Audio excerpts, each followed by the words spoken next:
All right, so we got a 2010, what is this? Acadia? GMC Acadia.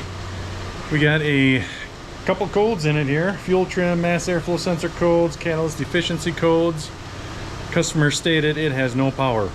And they're right, it has no power. It also doesn't have any fuel in it. Thank you very much.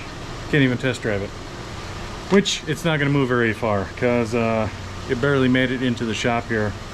But let me set up the camera here and I will kind of show you what I suspect is going on here. I brought you down here to look at the flex pipe here. It looked kind of odd when I first looked at it. It looks like it's all spread out longer than it should be. Let me step on the accelerator here and you'll see what's going on with that.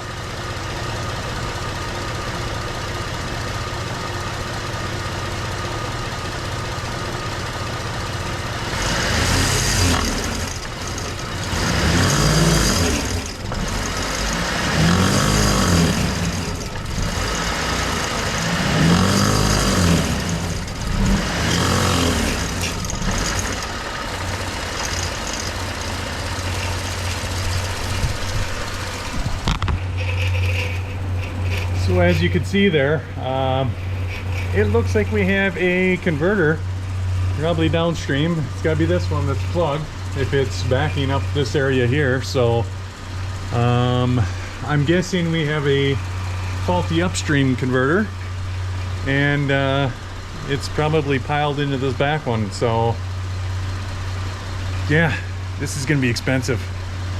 So I guess we start pulling the exhaust apart and see which one is plugged or burned up and plugged up this one. So yeah, we'll start pulling pipes off and see what we see. All right, so a little update on the Acadia. Just talked to the customer. So we know we have at least one upstream cat that has failed and ended up in the downstream cat. That's what's plugged up. I suspect there's probably damage to both upstream cats. That's kind of how these Acadias work. Customer does not want to pull anything apart at this time to verify. I gave him a price on 3 cats and it was like 2,700 bucks. So that's where we're at with that one. The cost to repair that is probably more than what that vehicle is worth. So I think it's probably a smart decision. So yeah, no fix for that at this time. So anyway, thanks for watching, and again, we'll see you on the next one.